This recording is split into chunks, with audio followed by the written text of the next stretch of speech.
চকলেটের লোভে শিশুর জীবনে নেমে এলো চরম ভয়াবহতা।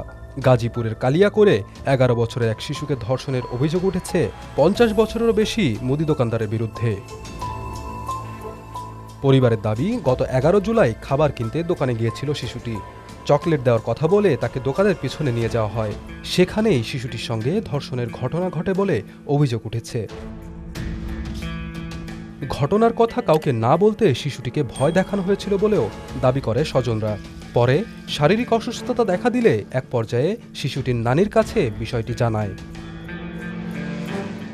শিশুটির বাবা গোলাম রব্বানীর অভিযোগ, এ ঘটনায় অভিযুক্ত মুদি দোকানদার শফিকুল ইসলামের বাড়িওয়ালা ওয়াসিম ও তার স্ত্রীও জড়িত। আমি বলছি চকলেট খাবো না, তিনি বলছে খাও কিছু মানে চকলেট ভালো। যখন খাইছি তখন তিনি টান দিয়ে ঘরের ভিতরে দরজা লাগাই দিছে। তাকে মেরে ফেলার অবস্থা করছিল, তাকে বস্তার ভিতরে বইরা আর কি টয়লেটের ফলসাদের উপরে লুকায় রাখছিল।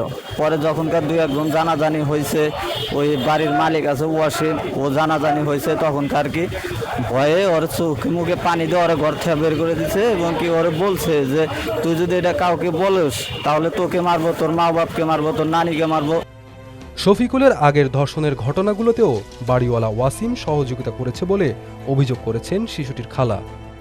আগে একটা দর্শন করছে, শফিকুলের বউ ওইটা দামাচাপা দিছে, দামাচাপা দেওয়ানে শফিকুলটা ওইভাবে শাসন করে নাই দেখা আজকে আরেকটা দর্শন করছে। অভিযুক্ত শফিকুলের যথাযথ শাস্তি, একই সঙ্গে শিশুটির নিরাপত্তা নিশ্চিত করার দাবি জানিয়েছে তার পরিবার।